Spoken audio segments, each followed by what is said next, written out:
Баршаңызға сәлем. Бүгін сіздермен күнделікті пайдалануға қол жетімді заттардан жасалатын жасалу жолы өте оңай және де өте дәмді, әрбір үйдің асханасынан табылатын заттардан салат жасайтын боламыз.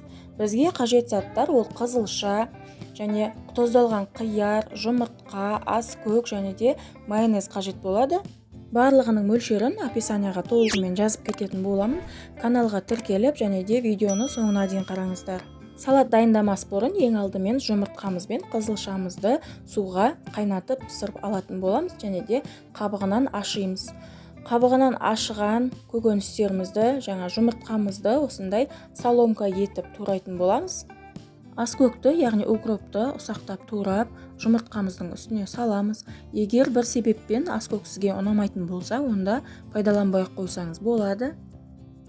Келесі бізде тұздалған қияр, менде қатты үлкен емес және орташа тұздалған 4 дана қияр. Егер сізде тұздығы қатты болса және үлкендігі қатты үлкен болатын болса, 3 дана немесе 2 дана қияр қолдана берсеңіз болады. Және де барлығын соломка етіп, жіңішке етіп турап салатымызға қосамыз.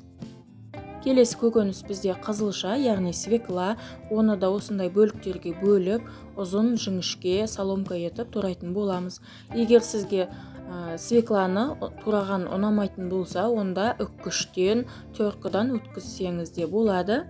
Қызылшаны пайдаланған кезде айналамыздың бәрін қып-қызыл етіп тастайтындықтан қызылшаны ең соңғы етіп турадым және де қызылшаны турап болғаннан кейін ыдысымызға салып, бұрышын және майонезін салып, толығымен араластыратын боламыз.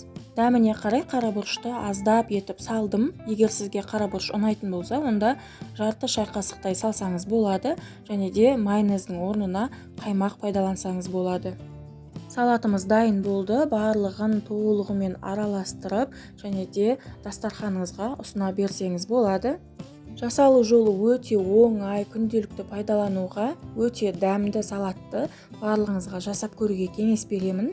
Және де менің каналыма тіркеліп, лайк басып кетуді ұмытпаңыздар. Және де комментарияға өзіңіздің сүйікті қызылшадан салатыңыздың атауын немесе рецептісін қалдырып кетуді ұмытпаңыздар. Барлығыңызға қош сау болыңыздар. Келесі кездескенше.